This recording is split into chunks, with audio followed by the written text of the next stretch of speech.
Hey, what's up, you guys? Welcome back to the Gabby Hour. I'm your host, Gabby Giselle, and today's podcast episode, we're going to be talking about a ton of different things, okay? All week, I've been kind of plotting, okay? I've been keeping notes of certain things I want to talk about, certain things on the internet that have been going on. If you guys haven't heard about the I fell in love with my therapist drama, if you don't know about the Audra Winters drama, if you just have been existing in the news recently, some things are going on that are looking a little bit suspicious, but I just wanted to start out this episode by saying hi, hello. If you guys are new here, welcome. If you have been here, welcome back to the channel. If you're new, make sure you subscribe, turn on that notification bell. I post new podcast episodes every single Monday. On this podcast, we yap about just about anything and everything, usually current events. I just started a new segment where I talk about my recent reads, which I'm extremely excited to talk about my recent read this week because this recent read, I'm only 20 pages in and it is already a whirlwind, okay? Let me tell you that. So we're just going to go ahead and jump right into my recent read of this week, and that is going to be Butter by Asako Yusuke. I do have the physical copy here. This is I don't know how to explain this. It says it is a novel of food and murder. Basically, this is loosely based on a real case that happened in Japan about a woman who was convicted of murdering men through her cooking. And we follow, I believe her name is Rika. Okay? Rika is a journalist. She's a female journalist, and this was kind of taking place in a time where, women just weren't really well respected, and Rika really wanted her big break. She wanted her big story, and she had been obsessed with this story of this woman who has been accused of murdering 3 men that she dated, essentially, because this woman, I believe her name is Kaji, she basically decided to quit her job and become a full-time male hustler, okay? She was hustling them men, okay, for money, and openly, too. She would get on dating sites, and she would have men send her money, and they would pay for her cooking classes, they would pay for her, clothes, her apartments. She would go on trips with their money, and she was just raking it in on these guys. It was like estimated that she took, at least according to the book, 100 million yen from these men, or maybe it was 1 million. I don't know. A million is one too many, okay? But basically, she was just hustling these men. And what would happen was she would be documented being with these men via them texting their friends or their mothers or telling people, oh my God, she made me this delicious food. It was so good. I just came from eating it, yada, yada, yada. And so these men would become obsessed with her. Like, she was their everything, right? They were so in love with her, so obsessed with her really quick off the bat. It was like her cooking had magic in it. And these men were like extremely attached to her. Now, nobody's able to talk to this lady because she refuses to talk to any journalists. However, because Rika, I keep having to make sure I'm pronouncing her name right. Rika is absolutely obsessed with this case. So she has done all of this research, and she found out that Kaji has this food blog where she talks about food. She's obsessed with butter. She's obsessed with all these different things, right? And it's very interesting how critical she is of restaurants, of foods, of just anything that has to do with the culinary arts, okay? She would update her blog multiple times a day throughout the day. And so Rika's like super intrigued by this idea of food. Now, in the very beginning of this book, literally in the first 20 pages, when we first picked up this book, because this is my book club read for the month, okay? I decided let's get away from the dark romance. We've had a lot of duds this summer. I want to start off the, I guess, quote unquote, fall season with something that is going to actually massage my brain a little bit. Do you know what I'm saying? So that is going to be this book. It was recommended to me by a small bookstore owner here locally, and he told me about this probably a year ago, and I'm only just now picking it up, and I am already loving it. But, okay, there's a big but here. Whenever we pick a book club book, okay, whether that's we're voting on it or we've already picked it and I'm letting everybody else know what is going on in the book. I always find online a list of trigger warnings for any book because I want to make sure whoever's in the book club feels safe enough to read these books and feels safe in the book club and doesn't feel obligated to read books if they're uncomfortable with the themes or topics explored in them. And one of the trigger warnings, the top of the list, was fat phobia. Not the first time I've seen that for a trigger warning in a book. And I've never been quote unquote fat, but I've been overweight. I've been pretty overweight. I used to weigh, like, I think the heaviest weight I've ever been is 182 pounds, and I'm 5 foot. I currently weigh 147 pounds. Bitch, that was 40 pounds overweight, okay, for me. I wouldn't call that fat, but for me, I felt fat, okay? And growing up in a Hispanic household, you know, you get called gordita. They make comments on your appearance all the time. Oh, you gained weight. Oh, you've lost weight. When I was really skinny, because I was going through a lot, my mom would call me chicken legs. Like, it was, you know, it's very prominent in Hispanic culture to dog on your kids for being too fat or too skinny, because you're never perfect in a Hispanic household, no matter what, right? And so I've definitely experienced, like, being shamed for my weight. Now, I don't feel as though society isn't built for me. And that's why I'm saying, like, I don't think I've been fat, whatever, quote unquote fat. Like, I'm putting quotes in there because, like, I don't know exactly what, like, the definition of it would be. But I've been obese for my height and weight. Like, literally obese for my height and weight. I should not have been that big. But when I look at that, you know, or in that time of my life, when I would tell people, like, oh, I'm overweight, they'd be like, no, you're not. Like, you look good, because they were more overweight than me. And so everybody's kind of, like, definition of fat is a little bit different. So I want to, like, tread lightly here, because I don't want to seem like I'm being like, oh, I'm personally attacked. No, I'm just trying to give context as to, like, what I feel about this topic of, like, picking apart people's weights. As somebody who's worked in, like, health and nutrition and fitness for, like, 5 years, I have seen so many negative things about people's weights, their appearances, body fat percentage, misconceptions about health and wellness if you are fat. There are so many things. I could go on and on about it. But just know, I understand what it's like to be made fun of for what I weigh, specifically. Not just what I look like, but for what I weigh. Now, I've had the privilege of not being, like, shunned away by society because they don't have my size. I've always been a medium or a large, right? There's always my size. I don't know what it's like to be a plus size woman, though, okay? And I have some plus size women in my book club. I also have very thin women in my book club. And then I have, like, the medium girlies like me in my book club, okay?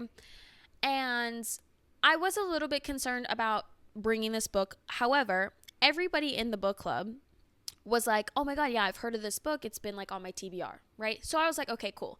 We voted on it in person at book club, and then I sent it out in the group chat what the next book was with all the trigger warnings and all the information about, like, the synopsis and what have you. Great. Everybody's super excited. Fat phobia is the first trigger warning for this. Yeah, it should be, okay? This is, like, so sad.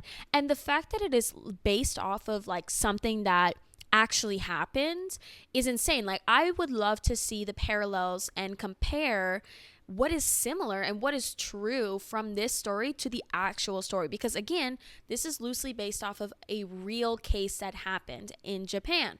So I find it really interesting and sad because this woman, okay, is not conventionally beautiful. She's fat, right? And they make fun of her because she writes in her blog about butter, and she's very particular about butter and, like, the differences between butter and margarine and all this stuff. And they're like, yeah, that's why she's so fat, because she's so obsessed with butter. I don't know why any man would want her because she's so fat. Why would anybody want her? The men that were falling for her would deny her in public and then be obsessed with her in private. Like, it's written. It's on page Fat Phobia, written about, even, like, the female main character is kind of a fucking, or excuse my language, but she's kind of a fucking bitch because she's being horrible when she describes the woman. She's like comparing herself to her, even her friend, like, and talking about how, you know, she has to maintain a 50-kilo body because she's taller and she doesn't want to look stocky and this, that, and the other. And it's like, oh my gosh. So, you know, this book, I would say, is not necessarily about food and murder. I would say it's about misogyny. I would say it's about feminism. I think it's about how fat phobia and societal pressures and beauty standards are so dangerous and so disgusting. And I'm not even 20 pages in. Like, genuinely, again, I'm not somebody who can't find my size in a store, right? But like, this triggered me. I was like, holy crap. And again, I'm only 20 something pages in. I think I stopped around, I actually might be like 30 pages in. The chapters are extremely long. That's what I will say, is that the chapters are very long. Yeah, I ended on page 25, and there is so much fat phobia here. Like, let me see if I can picture this. So basically, she's talking about Kaji, who is this woman who has been sentenced to life because they believe that she committed these crimes, even though there's no real solid evidence, right? And it says that she was icy towards female journalists. What the public found most alarming, even more than Kaji's lack of beauty, was the fact that she was not thin. Like, they're not worried about her killing these men. They're like, how did she do it? How did she seduce these men if she's not pretty and she's fat? Okay, crazy. Women appeared to find this aspect of the case profoundly disturbing, while in men it elicited an extraordinary display of hatred and vitriol. Vitriol. The word vitriol is crazy. And especially when used to describe the way somebody acted towards another person because they're fat. Crazy. And like, seriously, if you want to pick up this book, I mean, it's a good book so far. I mean, I'm definitely hooked. I'm definitely interested. I would seriously take the fat phobic trigger warning so seriously, because it is like, that was just one little bit. I didn't even read you the whole paragraph. There's like 6 other examples of extreme fat phobia throughout the book, and like very triggering body dysmorphia, body image issues that are going on with the female main character whose perspective we're reading through. And it is insane. So anyways, basically, Rika gets the idea from her friend Raiko, I believe is her name, Raiko, who's like a phenomenal cook. And she's talking about, you should ask her about her recipes or something. Like, people love when you ask about their recipes and their cooking, and then they end up telling you about like everything else going on in their life. And so Rika gets this insane idea. So I just got to the part where Kaji responds to Rika about interviewing her and talking to her in person, even though she has completely refused to speak to any journalist, let alone female journalists. She agrees to speak with Rika because she reaches out to her regarding her cooking, not necessarily her crimes. So honestly, pretty interesting book. It's got me hooked right off the bat. I'm honestly interested to see how the story develops. I really hope that we get some sort of redemption for the way that they're treating this woman and dragging her, and just, it's very sad, honestly. I feel like it's sad because it's reality, and it is so real, and it is so sad that, like, I don't know, because here's my thing. A lot of people, especially in like woke whatever social media, will make excuses for their own lack of commitment to their health and wellness, right? And that's dangerous, right? To tell people, you know, whatever, just eat whatever you want and this, that, and the other. Like, you could really seriously impact somebody's health by encouraging them to not care about what they put in their body. Like, you can, just as much as when you get on the internet and you are promoting all these really harmful diets, like, let's say long-term keto, or the Liver King thing, like the raw diet, like all these different diets that, if they're misused or overused and abused, people can get hurt, like serious long-term health repercussions for something like that, right? So in the same way that when you promote obesity to young kids, you will cause all the other health problems that come with obesity, not just diabetes, high blood pressure, but, you know, lack of energy, energy to do things with their loved ones, which causes problems in relationships, in familial relationships, in parental relationships. It can cause so much strain. It can cause problems with your joints. It can cause problems with your bones. It can cause cancer. So many different things that come with being obese, right? That are harmful. Now, not all obese people, not all fat people are unhealthy. And that is a fact as well, because a healthy body is not a skinny body for everybody. For some people who are naturally inclined to be skinny and thin and have like an hourglass perfect body shape, like society thinks that you should have, that's healthy.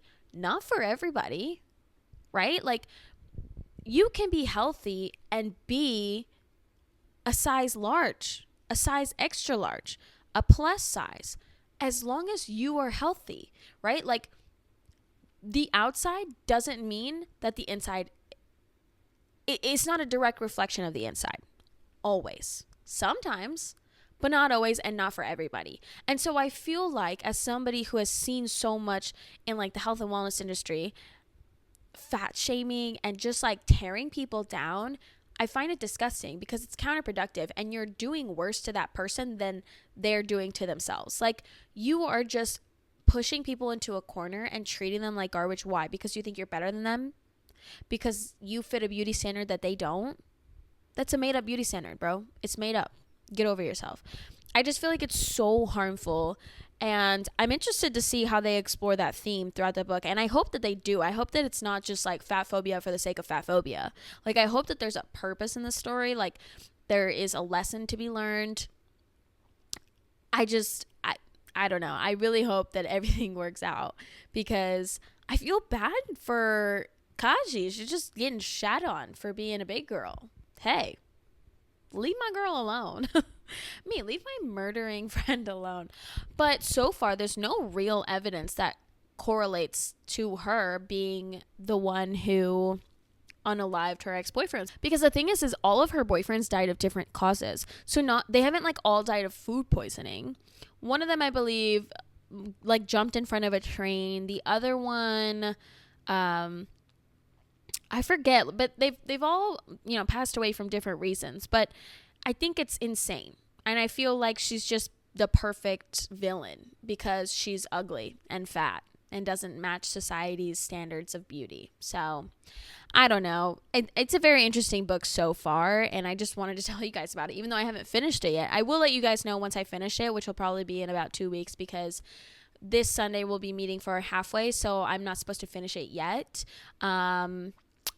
But once I do finish it, I will definitely let you guys know what I think. And if you guys want to see more book content, follow me on TikTok, as well as my YouTube vlog channel, where I post reading wrap-ups, book reviews, vlogs, weekly vlogs, stuff like that. So go check that out as well. I post weekly on there as well. Now, the next thing that I want to get into is something that I have been obsessed with recently. And I don't know if you can hear it, but it is my fidget.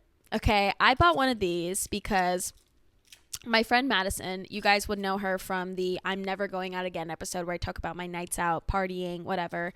Maybe my friendship episode that I just uploaded, I believe that was last week, if not the week before then. Maddie, I walked up to her at her job, right? I went to her job, and I was kind of like hanging out there and stuff. And she had this little like green, orange, blue colored square that she was like sliding up and down, and it was like clicking, and they're like 2 magnetic slides like this, right? So this one is made out of metal. Hers is made out of like 3D. It was 3D printed by somebody on Etsy, and her boss gave it to her. But I bought mine on Amazon. It was like $15. It's just 2 pieces of metal. Oh, it's literally just 2 pieces of metal with a magnet attaching them. And you can just like slide them like that, right? Like horizontally. You can slide it like vertically. I like to flip it. So I like flip it up and then push it down. And I just literally do this. And I love it. it is like such a game changer, especially for reading, because sometimes when I'm having trouble focusing on my book and like all I want to do is pick up my phone and entertain my brain, right? Because you're getting more of a delayed gratification when you're reading versus when you're on your phone. It's like instant gratification, instant dopamine hits like every 5 seconds, right? That's why it's easier to read something like a romantasy rather than a 8-book high fantasy series, right? Because you're not getting the gratification as fast as you would with a romantasy, right? Like very quick, easy reads versus something that's a little bit harder to digest. And this helps me so much because I feel like, number one, it keeps my other hand occupied. So this is great for Kindle reading. I wouldn't recommend it for I guess you could paperback read with this. I did last night. It's a little bit harder. I wasn't picking it up as often. It's a little bit harder to do it. Or if you work on a computer and you really only use one hand, like it's not like you're doing a lot of typing. Like for me, when I'm editing, it is a lot of just sitting there and watching and stuff. And sometimes I will pause, pick up my phone to look up something or do something really quick. And then I'll get totally distracted and I won't be editing. And then I just like get all messed up and it's not good. But I recently started fidgeting and I don't know what it is. Like it makes me feel super awkward. And my friends always just, I have a couple of friends who are diagnosed autistic or on the spectrum, I should say. And I've never been tested for it. I don't feel like it's something that is a big priority for me. But in the last year or two, I've definitely had a lot of people who are diagnosed autistic and on the spectrum come to me and say I think you might be on the spectrum, which it's every day, everybody nowadays is autistic, whatever. Okay, sure. I'm not self-diagnosing. I'm just saying the fact that I've had multiple people who are unrelated to each other, they're not friends, they haven't heard each other say it, and they're just reiterating oh yeah, I heard so-and-so tell you that you might be autistic, and I think I agree. No. It's people that wouldn't know each other have mentioned it on different occasions, on different days, multiple times over the last year and a half. And, fair enough. My friends also call this the TISM square because it just, helps you out if you got a little bit of TISM in you. But I honestly just love it because it is the best. And I don't really understand. I guess we should let's Google something really quick. I don't normally Google while filming. I normally Google beforehand, but we're going to Google, why do fidgets work? Fidget toys work by providing a controlled outlet for nervous energy. See, that's what it is, dude. It's like when I'm sitting there editing or reading and stuff, sometimes if I'm in public, it's hard for me to focus. So I fidget. Or if I'm at home and I feel maybe the house is dirty and I'm I can't focus because the house is dirty. This will help me, right? Or sometimes I'll be sitting. I recently was talking to somebody about this, and I was talking about how when you're on the internet, obviously I make content on the internet, so it's a little bit different for me. It's probably more intense for me than it is for anybody else, but it's almost you need to know. It's addicting to know what's going on and what are people talking about. What are people saying in my comment section? Did that video I post do well? Did the person that I followed follow me back? What are my friends up to? Because more people, and I talked about this in my friendship episode, more people are spending time online in social spaces rather than outside in social spaces. So it's this addiction to your phone is I need to know what's going on, especially right now. If you live in America, it is kind of terrifying seeing the news every single day, and if you miss something, it's you've missed 6 different things. You can't miss a single day of the news here because DC is under martial law. If you miss that, imagine living in DC and you miss that, that's crazy. And so it's this nervous anxiety that I need to be connected to my phone at all times and know what's going on in the world at all times. And a lot of times the right book will completely wipe that feeling away from me, but sometimes it takes 100 pages to get to that part in the right book. Do you know what I'm saying? So especially for Kindle reading, this is just great. I absolutely love it. When I'm hanging out with friends, I love it. It is just the absolute best. So that's such a great way to explain it. a controlled outlet for nervous energy, helping to manage anxiety, improve focus, and reduce stress. They offer a physical way to redirect restless energy, engage the senses, and promote a sense of calm, particularly for individuals with conditions like ADHD or autism. I've done an episode on whether or not I have ADHD before, and I just did a lot of research about it. I feel like I should probably get like a psych evaluation done, because I think it'd be interesting to find why these things are so useful to me. But it really just says like restless energy, and as like my entire life I've done like the leg bouncing always, right? But sometimes in certain situations, like I don't know, I feel like the leg bouncing isn't enough, almost like it's just automatic. And I'm sure at one point this won't work anymore, because of course. But I've also seen a lot of TikToks recently where bookish girls are posting like their favorite fidgets. And I'm like, oh my God, like I'm not the only one who fidgets while I read. Like I felt like it was kind of embarrassing at first. Like I literally though have an attachment to this. I don't go anywhere without this. If I leave it at home, I'm having not a great time. Like I'm thinking about my fidget the entire time. And okay, that's a little bit dramatic, but seriously, like I'm sitting there and I'm trying to get work done somewhere and I forgot my fidget at home. I'm like, ugh, like I wish I had my fidget. It'd probably help, you know? So it's kind of like, do you know when you're a kid and you have like that emotional support blanket or that emotional support stuffed animal? That's how I feel about my emotional support fidget. And my emotional support Kindle. Okay, this is my emotional support Kindle. I'm going to get a new case for it. I'm going to make it way cuter than it is right now. I know. I'm in the process. I haven't picked what I want my color scheme to be. I want to get one of those cute little hippers for my Kindle because I just think they're so cute. But I want to figure out what the color scheme is. So I've been like making Canva mood boards for my Kindle. I know this is so dramatic, but as somebody who reads a lot and especially reads on my Kindle in public, like I cannot go to a social event without a Kindle. Like it gives me anxiety. And I'll tell you why. Because sometimes if I have to be at a social event because it's like, you know, it's like a friend's birthday. Like recently I went to this pool party for my friend, and the day of the pool party, I was not feeling it. It was gloomy out. It was not pool party weather. I was like 3 hours late, and it wasn't like a starting time. Like it was like noon till whenever. So show up whenever type of thing. So it wasn't like I missed everything in her birthday party and I showed up late and didn't care. Like, no, me and my two other friends, we all showed up at the same time. We all kind of rode together, and whatever. It was not a big deal that we showed up late. I'm not a bad friend, I promise. But, you know, I just wasn't feeling it. And I felt like I was really struggling with getting the energy to like go out to this party. And so sometimes when I'm feeling like that, like I'm at this social event, I have to be here. I don't really have a choice. I feel like having a Kindle around will put me in just a much better mood, because I'm like, hey, if anything, I'll just go to the bathroom and read a couple pages. Do you know what I'm saying? Like, I'll just escape to the bathroom and read a couple pages.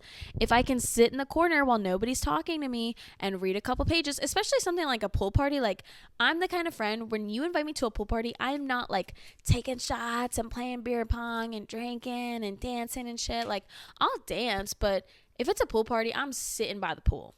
I'm reading, I'm tanning, I'm in the sun, I'm enjoying myself, I'm reading a good book. That's what I want to do at the pool. That's what I want to do at the beach. That's what I want to do at the park. I don't want to do anything else in those instances. And like literally, if I could read on my Kindle while I drive, I would, but I don't. So I use my audiobooks. I use my Libby audiobooks to get my reading in. But it's just like, I don't know. I always want to have my Kindle. Like, I have to have my Kindle or an actual physical book. I have one or the other on me at all times. And if I forget, oh, it's not a good time. Because then if I want to read, I have to read on my phone, on the Kindle app. And that's just not the same.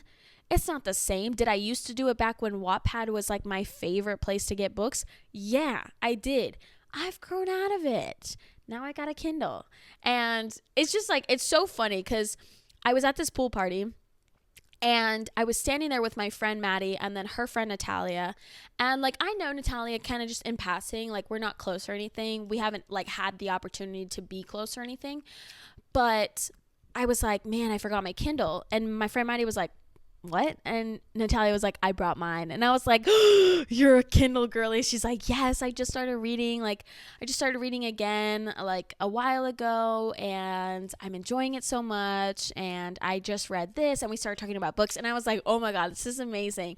So like, I was like, good to know I'm not the only crazy person who brings their Kindle with them everywhere, because it's just truly my emotional support Kindle. I don't really know what else to say about it. And if you just don't get it, you just don't get it. And that's fine. But yeah, I'm just like absolutely obsessed with anything that is just probably a coping mechanism. Where's my fidget? Where's my fidget? The next thing that I want to talk about is the Audra Winters situation. If you guys don't know who Audra Winters is a indie author who has been promoting her book on TikTok for quite a while now. Her big shtick is that she's been creating this world for about 10 years. She's been developing this world, writing this book for like 10 years. She has come across my page a couple of times. If you guys are watching on YouTube, I'll put up a picture of her. If not, just look her up. I feel like if you're in the Booktok space, you've probably seen her videos before, or you've seen people talk about her videos before. And basically, she finally came out with her book. And in the pre-orders of her book, she was able to make, I believe, now I don't know if this is facts, but this is what the Booktok queens are saying. She made 6 figures off of the pre-orders for her first book. This is with people not even reading it yet. It's just a pre-order, right? Now, a pre-order is great if you have an author that you already like, if it's the second book in a series that you already like, if it's an Insta-buy author for you. This girl is writing her first book and publishing her first book, and y'all are just taking it and buying it. Now, this book was $30. Okay, hey, that's not okay. I feel like your first book is going to be $30, and I don't even know if it's good yet. Me personally, I'm not buying it. But the controversy is that she has been spending all this time on TikTok, like promoting it, talking about 10 years worth of developing this world, creating this magic system, creating this fantasy world. Well, the book came out, and people, as you can imagine, are sorely disappointed in the book. They think it's horrible. They hate it, right? And so from my understanding of this drama, basically what happened is she got a ton of backlash.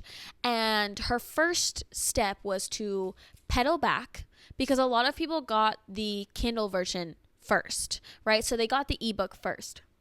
And her excuse was that the ebook, she wasn't ready for it to come out. She had put all of her effort into the physical book and not the ebook. And so the ebook was different from the physical book. But hey, turns out you can't lie to people about printed content. You can't lie to people about digital content when they have both of them sitting right in front of them and they're comparing the two and there are no differences. So that was debunked immediately. Why she would take it upon herself to lie about it, who knows? Honestly, I feel like maybe she's just having a little bit of a mentee bee. Do you know what I'm saying? She's having a little bit of a mentee bee in the parking lot, in the Barnes & Noble parking lot, contemplating her entire life and decided to get on TikTok and lie. I don't know. Now, a lot of people are demanding refunds and whatnot. And there's like a controversy over like, you know, do I think that people should be able to get a refund for a book that they pre-ordered without, you know, just because they didn't like the book? I'm going to be honest. I don't know. I feel like, here's my thing. I think all parties here are at fault. And I'll tell you why. I think that all parties are at fault here. Because the reader is at fault for buying a book for an author they don't even know. They've not read anything by them yet. I feel like, and I looked up the summary of the book on Amazon, right? Because you can read the summary of the book. It's not good. It doesn't sound good to me, okay? So I feel like if you read that summary, there's no way you were willing to risk 30 of your hard-earned doubloons on a book with a summary that bad. And then a ton of people were saying, well, she marketed it as this trope and this trope and that trope, and books with those tropes I really like, but this was bad and blah, blah, blah. Well, that's your first problem, baby. Why are you buying books based off of tropes? You can have an enemies to lovers trope that is marketed to you. That doesn't mean it's enemies to lovers. I mean, Silver Elite was marketed to everybody as like a spicy Hunger Games, and it was just like an absolute fucking tomfoolery joke. Okay? Like, people think that book is so bad that they think AI wrote it. I mean, you just, at some point, you have to just like kill the consumerist demon in you to collect every single book that you find, because you think that you're so cool and different, and you're the first one that found this book, and you're going to be the first one to talk about it. And no, baby girl, use your 2 fucking brain cells. Rub them together, please. Warm them up. Because I just feel like people jumped on this book either because they wanted to be the first people to talk about it, or because they have a consumerist mind, and that's it. They wanted to be the first to get their hands on this book, the first edition of it, because if it gets picked up by a different publisher, then it's going to have a different cover, and then blah, blah, blah, blah. And I know this because I've had the same thoughts about some other books. And you know what? I always come to the conclusion, it doesn't matter. It doesn't matter. Do I wish I had the first editions of the Throne of Glass series? Yes. Am I going to pay $400 for it on eBay? No. So while I do feel bad, because now let's point out the other side. You cannot get on the internet and hype up your book and charge $30 for it and market it as all these bullshit tropes. Stop doing that. Like, publishers do this shit too. They take like the picture of the book, and then they put the little arrow, and then they put enemies to lovers, only one bad, reverse harem. Bitch, what? Give me a goddamn summary. I mean, I know this is the thing about Booktok. And this is the bad part of Booktok, because everybody has gone on Booktok. And so now Booktok is for the people who don't want to use their brains. They don't want to sit down and read a 7-sentence summary of a book, because God forbid they focus on one paragraph for longer than 6 seconds. Bitch, this isn't Vine. This is literature. These are books. And it just pisses me off when people are just so dumb and they just continue to market shit to people on Booktok, because the people on Booktok that are mass buying shit, half of them can't focus for 6 seconds. So yeah, they need books that are literally 90% smut.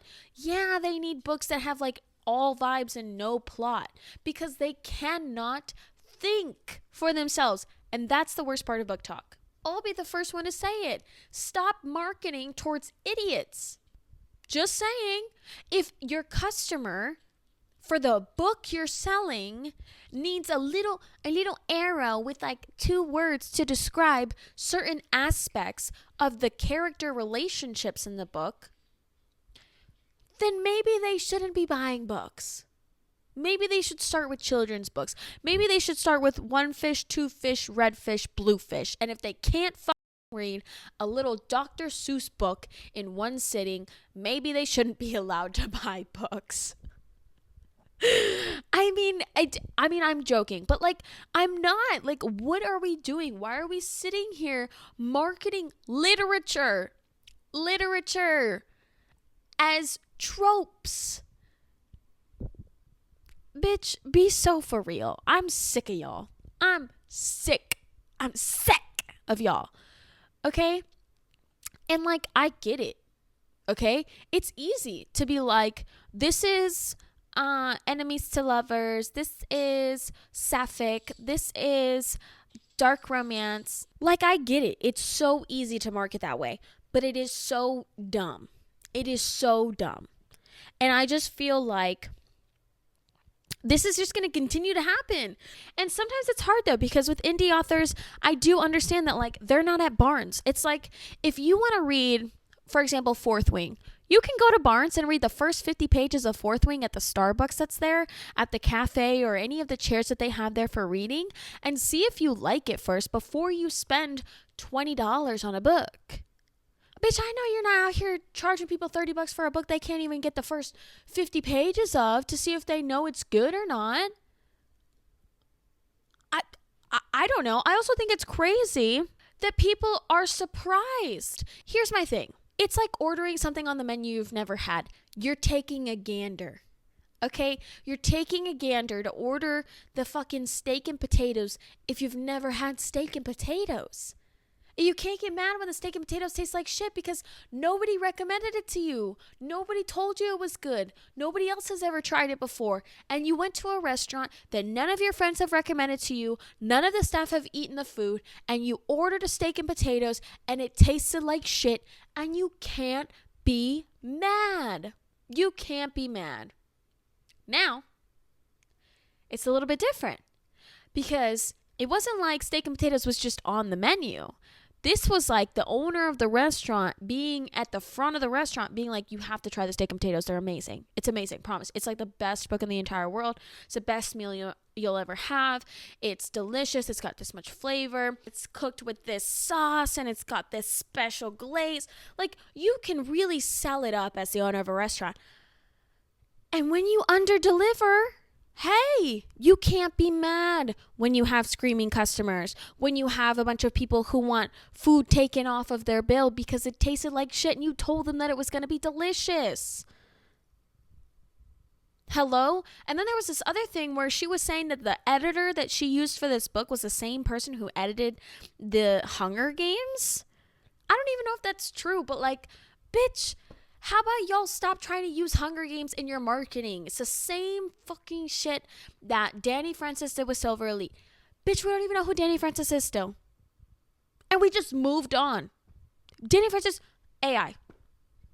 That's what I'm going to believe. Because Danny Francis could easily just come forward and say, that's my book. And I wrote it. And if it was shitty, hey, you just wrote a shitty book. Whatever. But now you can never use Danny Francis's name again on anything because everybody's going to think it's fucking AI because you're out here marketing books as Hunger Games this, Hunger Games that. And guess what? Unless your name is Suzanne Collins, get Hunger Games out your fucking mouth, bro. It is crazy. Crazy work. So honestly, I don't blame people for being upset. I do blame them for like not thinking that hard before they purchased a book that they don't even know if it's going to be good. I do think that generally you can't really get mad when you buy something without hearing it, like hearing a recommendation for it and then you just don't like it. Like, I was recommended Intermezzo by Sally Rooney. I didn't like it. I don't know. And so I'm kind of like, maybe I DNF'd it halfway through and I was just kind of like, maybe I'll try it again another time. It's whatever. I probably paid like $25 for the hardback. It's fine. I read a Kindle book and nobody recommended it to me, but the way that it was sold to me with the marketing, tasting red, I thought it was going to be good. I was like, oh, this is going to be an interesting, Little Red Riding Hood retelling. The magic is going to be cool. Like, I'm very excited. Like, there's so much you can do with that. Bitch, it was the worst book I've read all year. Okay? And thank God I didn't spend my money on it because I was like, there's no way. And I almost did. But I didn't want to buy the physical copy when it was going to be on Kindle Unlimited because I was like, I'll just read a little bit. And then if I like it, then great. If not, like, I'm going to do a little bit of research, see if anybody else is talking about it and like see what the reviews are on Goodreads. Now, if I had gone by the Goodreads reviews, which by the way are great for that book, it doesn't deserve it. But if I'd gone by the Goodreads, then yeah, I'd probably be really disappointed if I bought the physical book. But like, that's just what happens. That's what happens when you blind buy books. And it's the same as like, I mean, it's happened to a lot of people. Like, I've never read an Emily Henry book. I haven't ventured into the Emily Henry space of Booktok yet, right? Like, it's just, I haven't gotten there yet. But I've seen booktokers talk about how Emily Henry is like an instant buy for them. And they bought her recent book and they didn't like it. And it's like, kind of a bummer, but whatever. Same with Abby Jimenez. She just came out with Say You'll Remember Me. And everybody was like, oh my God, Abby Jimenez, insta buy. I just read Just for the Summer for the first time. I loved it. I don't think I would like Say You'll Remember Me because there's like TikTok involved in it. I don't know. Anything that involves like social media and like TikTok and stuff, I'm not here for it. I'm bored. I don't care. To be honest.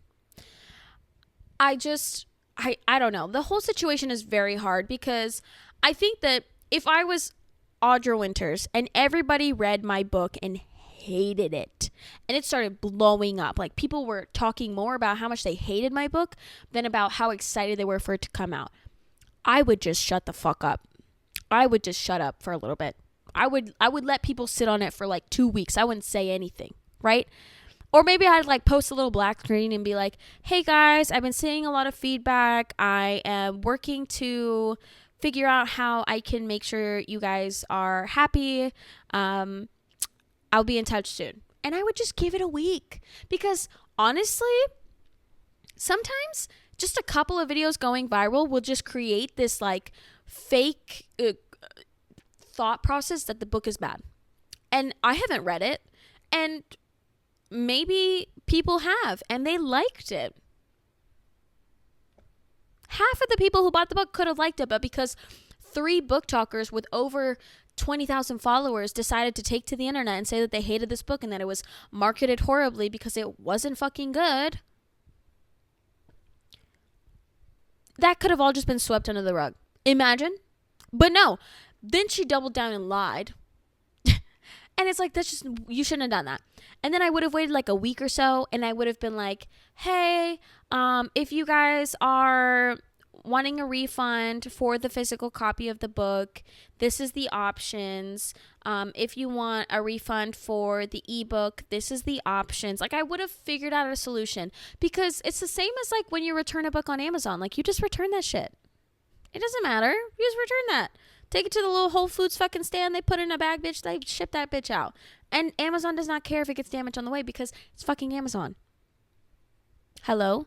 Now, when it's you yourself, I don't really know how the pre-orders went, but I'm not sure if like it was exclusive to Amazon. I'm not completely sure. But like, bruh, what are we doing? What are we doing? I read the little synopsis and I was not impressed. I don't want to read the book. I don't care to. Now, if I start hearing from other people like, hey, like, you remember that Audra Winters book? It's actually kind of good. Like, a lot of people didn't like it, but I recommend it. I think it's good.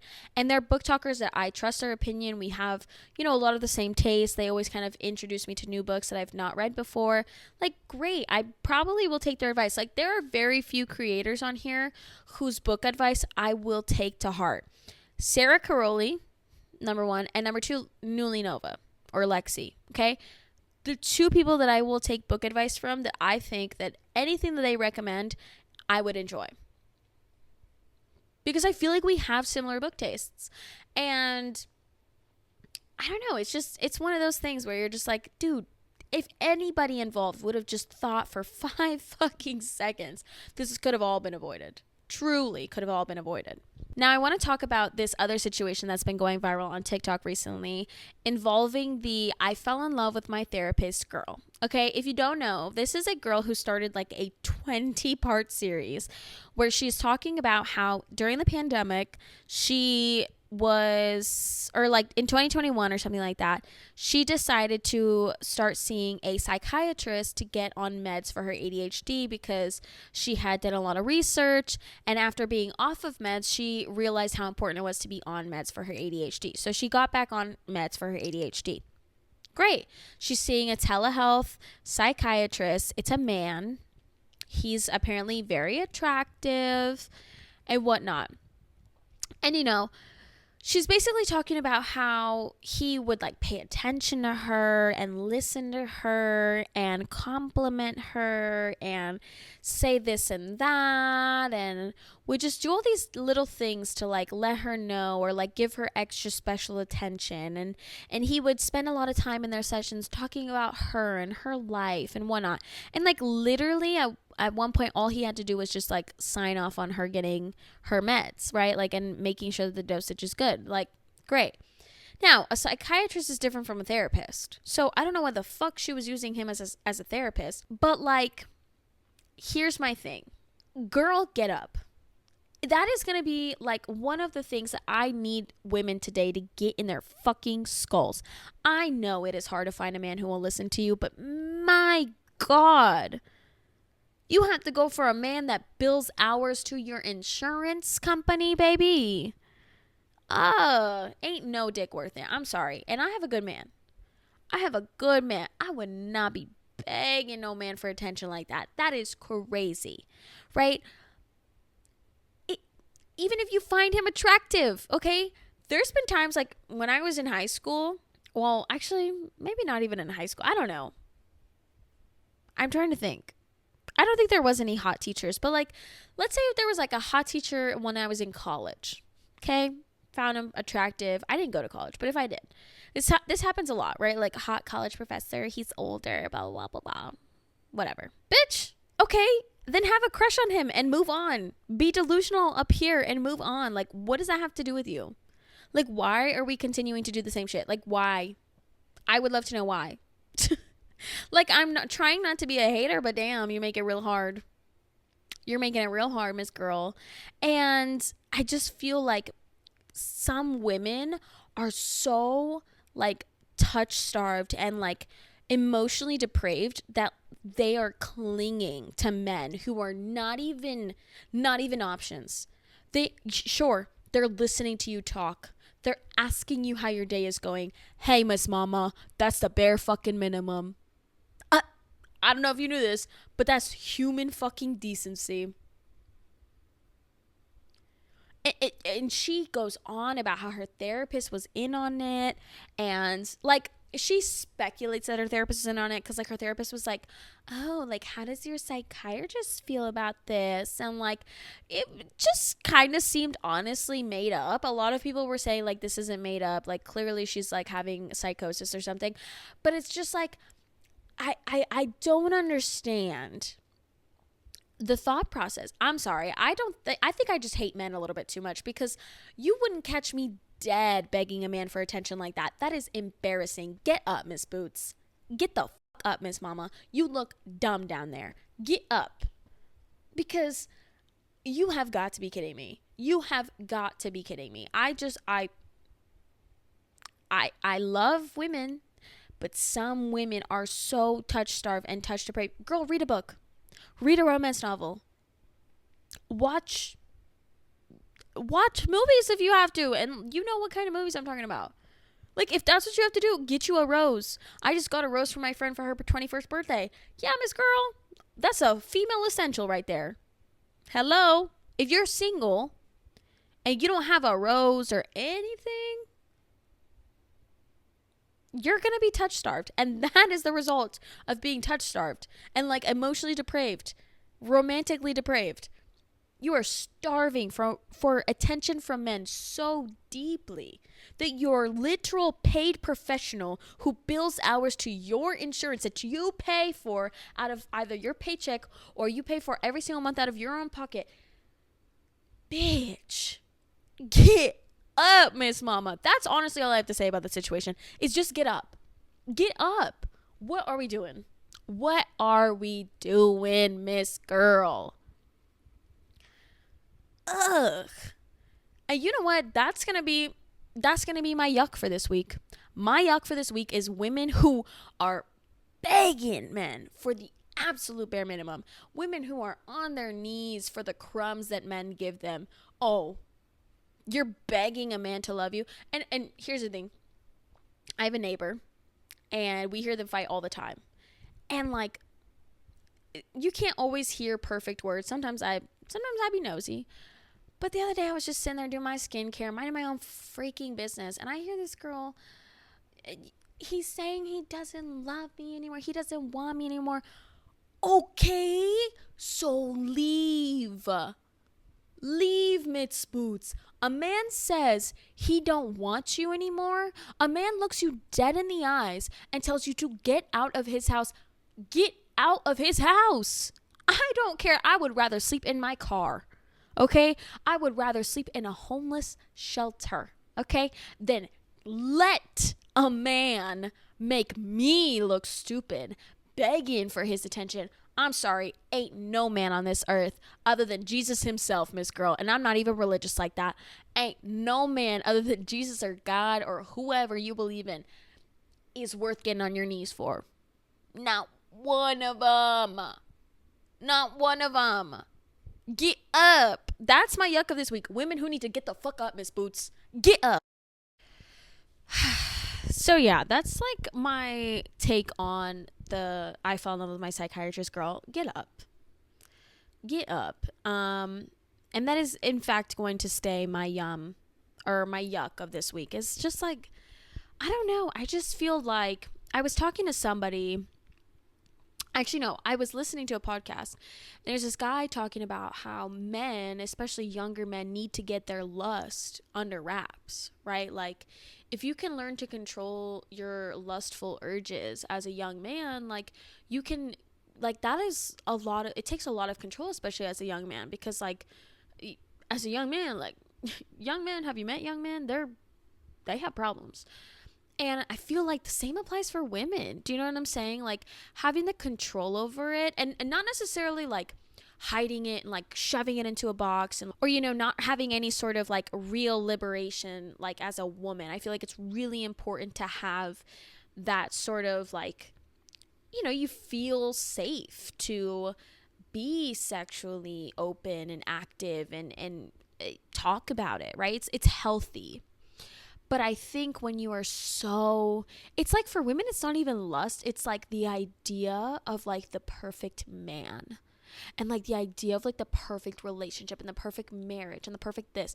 And it's like, baby girl, the only relationship that you need to focus on ever is the one you have with yourself. Because here's the thing, as somebody who's in like a really healthy, great relationship, and we've been together for about 2 years now. We've had rough patches. Trust me, the last year has not been easy on either of us, especially for like my man. And I think about like how lucky I am to have a man who is going through his own battles and he's still there for me. Do you know what I'm saying? Like, he's still present. He's still romantic. He still is like loving and is continuing to be there for me. Now, he might not be 100% all the time, but neither am I. And I feel like while I feel really lucky, it's also just a result of like how I treat myself. Like, I hold myself to high standards. It's like the same thing as like, you can't ask a rich man to give you riches if you can't even get that for yourself, because all you're going to be to him is just a toy, a new shiny toy, because you're not valuing yourself at that level, right? Or you're asking for a man who is like emotionally mature and all this stuff and does this and does that and has these goals, but you're not even doing it for yourself. Like, I know, well, probably not like any of my close friends or anything, but I know people who are like, especially women who are like, I need a man who like doesn't live at his mom's house and who does this, and he's going somewhere, he has vision, he has drive, and he does this, and he goes to the gym. And I'm like, bitch, you've been to the gym once this year and it's fucking September. Like, or it's about to be September. Like, you still live at your mom's house. You're driving your cousin's car because you can't afford your own car payment. And like, you can't expect to be in a relationship with somebody who's at a different level than you, because you're not at that level. And I just feel like for women, it's always like this idea of the perfect man, the idea of the perfect. Baby girl, be the perfect you. Be your perfect self. Be your version of perfect for you. That doesn't mean you're society's version of perfect. That doesn't mean you're a man's version of perfect. That means you are so happy with yourself because that gives you all the power. That gives you all the power, because being in a relationship is handing your heart to somebody and saying, it's okay if you break this. It'll be worth it to me at the end if you break this, because I love you that much. That is what it is to love somebody. But when you love yourself, no amount of heartbreak could ever fully break you, because you have enough love and respect for yourself to understand that even though somebody hurt you, that doesn't mean you are any less of a person. That just means they were not your person. And that's okay. And you can walk with empathy, and you can walk, like, it is so much harder to walk in empathy than it is to like walk with hatred. And I know that for a fact. Miss Girl, speak facts. It is so much harder to walk with empathy than it is to walk around with hatred in your heart. And to like, I don't know. Anyways, I'm like going on a tangent about like other things that are not really that related, but I am astounded about it. So yeah, that's pretty much all I have to say this week. I hope you guys enjoyed this episode. I feel like it was kind of a short one, but there were some fun things that I wanted to talk about this week, and I'm glad I got to them. So I love you guys so much. Thank you guys so much for watching, and I will see you guys next Monday here at the Gabby Hour with me, your host, Gabby Giselle. Bye.